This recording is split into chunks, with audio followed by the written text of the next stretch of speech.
Hello, my name is Andrew Thake. I'm a divisional director with Resourcing Tomorrow. Delighted to be joined today by Ronald-Peter Stöferle, who is an author of the In Gold We Trust report and is also a fund manager and managing partner at Incrementum. Delighted to have you with us today, Ronnie. Thanks for having me, Andrew. Hope you're spending a great summer. You too. Ronnie, my first question, why is this year's edition of In Gold We Trust called The Big Long?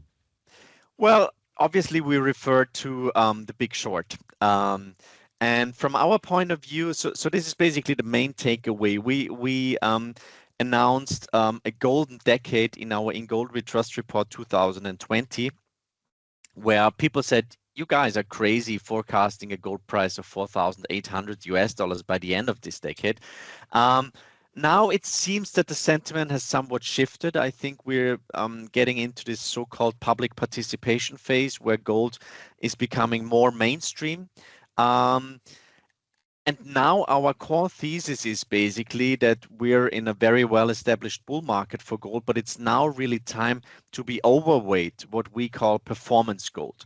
Now, what's that? That's primarily silver and silver mining equities, gold equities in general, and commodities. So those three basically act with some sort of leverage on a rising gold price. They're not only on a relative basis compared to gold, but also on an absolute basis. They're vastly undervalued. So our take is gold. Yes, we're in an established bull market. This bull market has further to go, but now it's really time to be massively overweight silver, gold and silver mining stocks, as well as commodities. And what are the new trends and influencing factors on the gold market? Well, I would say obviously this loss of trust and international, let's say, rules is one of the main reasons why gold is taking center stage again when it comes to monetary assets. I mean, let's not forget that gold overtook the euro as the second most important reserve currency. Probably that was the reason why the ECB came out with a paper saying, there's too much, there's some issues when it comes to gold and gold settlement, and derivatives are dangerous. But I think that the story behind is actually that that gold is really what we call it's kind of a heel turn. It's what is called in the language of wrestling, where the bad guy becomes the good guy, and I think gold is really seeing this renaissance as a monetary asset.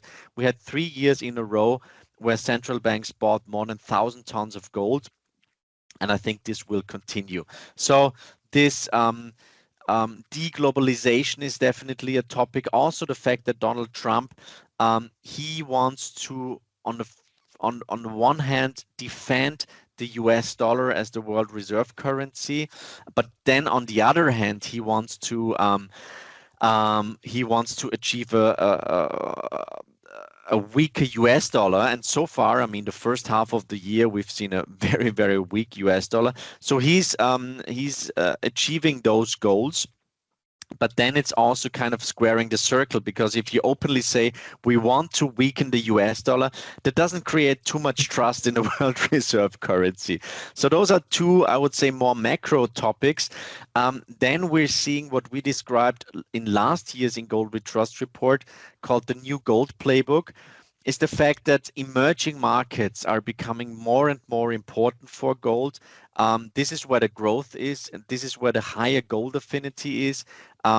Just travel to Dubai, to China, to India. I've attended the great conference in January in Riyadh this year, and I mean, I can tell you that in emerging markets, in the Arabic world, in China and India, gold just has a completely different importance to not only let's say private people, but also to institutional investors. And then I think lastly, I wouldn't say that inflation is actually dead. That's what central bankers keep telling us, but we will see some sort of a renaissance of of inflation, and I think the fact that inflation is already that it's very sticky, and we're moving into more into an environment where inflation will continue to be very, very volatile. I think this is one of the reasons why gold and we really, I can tell you, we're seeing that every day in my job, that institutional people are becoming more and more interested in gold again. We just had an investment from a small Swiss pension fund. They invested in our gold Bitcoin fund, and this is something like a couple of years ago it would have been impossible. So there's a clear mind shift, and then I think that people are they now really start questioning the system as it was, and they think that at least a small allocation to gold is crucial going forward. Mm-hmm. Tell us about your thinking about setting about a price target of US dollars 4,800 for gold by 2030, with the potential to go to 8,400 US dollars.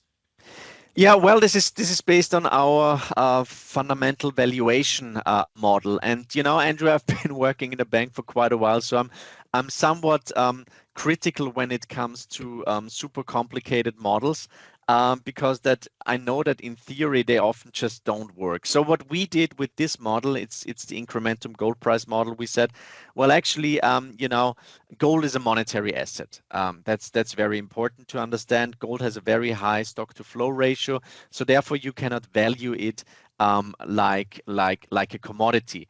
Gold obviously doesn't have any cash flow, so you cannot do a DCF or whatever. But what you can do is you can have a look at the growth of monetary aggregates, and that's what we did in this model.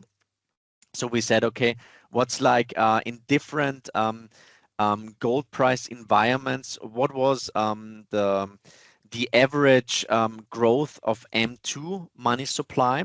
And then we've got a second factor, which is basically the gold backing of M2. So based on that, we came up with this model that we really describe in depth in Gold We Trust 2020.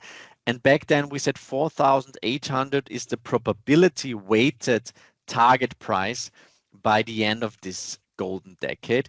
And we said in an inflationary environment, 8,900 would be the price target. Now, that still sounds 8,900 still sounds pretty far-fetched, and but I cannot rule that out anymore, and we are now trading somewhere in between those two predictions. Now, if you have a look at price action at the end of every trend, you see this typical acceleration phase. We've seen that in the 1970s, where the price of gold until January 1980 basically doubled within a couple of weeks. We've seen it in 2011, where we saw that major spike up to 1900. So I think we haven't seen this parabolic rise yet. I think we are now, as I've said, in this public participation phase where more and more market participants are getting interested in gold, but still institutional allocations are extremely low. We show one graph saying that family offices, for example, hold 2% of their assets in gold and precious metals altogether. So I think there's some room to go from those 2%. And our take is that the traditional 60-40 portfolio doesn't work anymore. So you actually, you should be quite concerned when it comes to the bond allocation, especially when it comes to sovereign debt from industrialized nations, where we say, okay, commodities, gold in the form of real, what we call safe haven gold, so physical golds stored in safe jurisdictions, but also performance gold being silver and mining stocks. I think this should be an asset allocation that should work pretty well in an environment that is characterized by much more inflation, volatility, and this fiscal dominance that we continue to see. Mhm. So what does this all mean for investors? I mean, how much should they be allocating to gold, both physical gold, gold ETFs, and gold mining stocks? Well, we did some sort of a quantitative analysis, and we came up with a number of roughly 15% gold, which really improves the characteristics of your portfolio. So the Sharpe ratio, max drawdown, and so on. Now, we know that for institutional players, 15% is absolutely impossible. However, if you say, for example, in Istanbul or in Mumbai or in Dubai, 15% gold allocation, you will probably be ridiculed because they would say, well, it's way too low. So I think the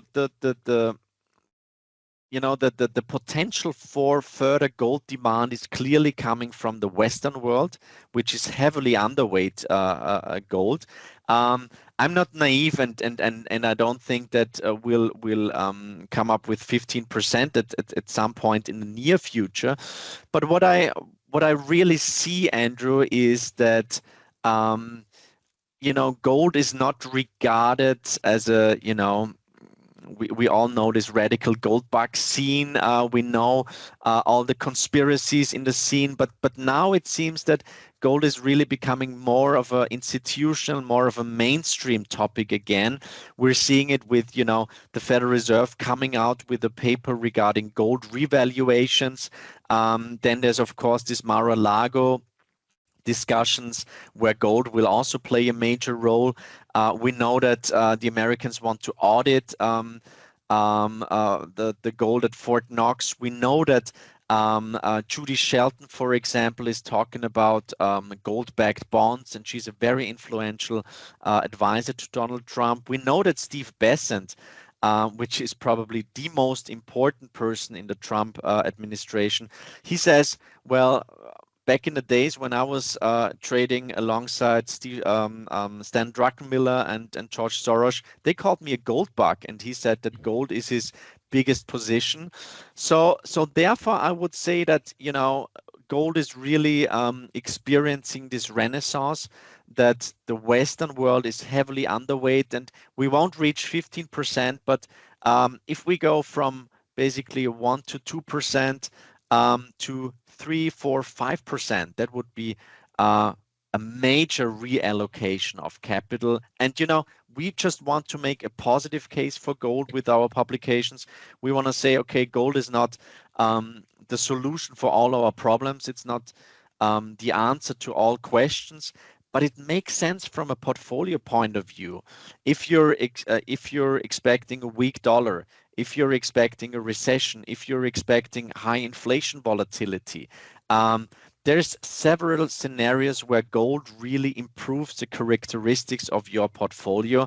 And I think that's really, really important to emphasize, that gold is a very, very important part of your portfolio. Like, if you, I still, for some reason, as my wife says, why do you still play football? And why are you watching football so much? It's just a sport that I like. But if we want to draw an analogy, gold can be a very, very reliable defender in your team, but it can also be a striker. And obviously, gold mining stocks are superstar strikers, but you won't win any title with a team full of defenders. Only if you're Italian, perhaps. Yeah. And you won't win a game only with strikers. So I think gold from a portfolio point of view is a must-have asset. And finally, you mentioned it earlier, but what's your view on silver? Will it outperform gold over the next year? Yes, I think so. I think that we'll see new all-time highs over the next couple of months. Silver from a relative point of view, relative to gold, is just massively underweight. We crunched the numbers where we said, okay, how does silver perform in the last leg of a gold bull market? And it's fairly easy. Silver massively outperforms. I think silver is, with this enormous demand from the from the solar industry. I think there's also a very solid supply-demand case. And as soon as investment demand really picks up, I think that silver will have its day. And as I've said, if you really should be seeing, 4,800 US dollars by the end of this decade, or even more so 8,900, then I think we could still see silver in the triple digits. Ronnie, it was a pleasure talking to you today. We look forward to seeing you at Resourcing tomorrow this December. Thank you very much for your time. Thank you very much, Andrew. All the best, and I'll see you in London. Bye-bye.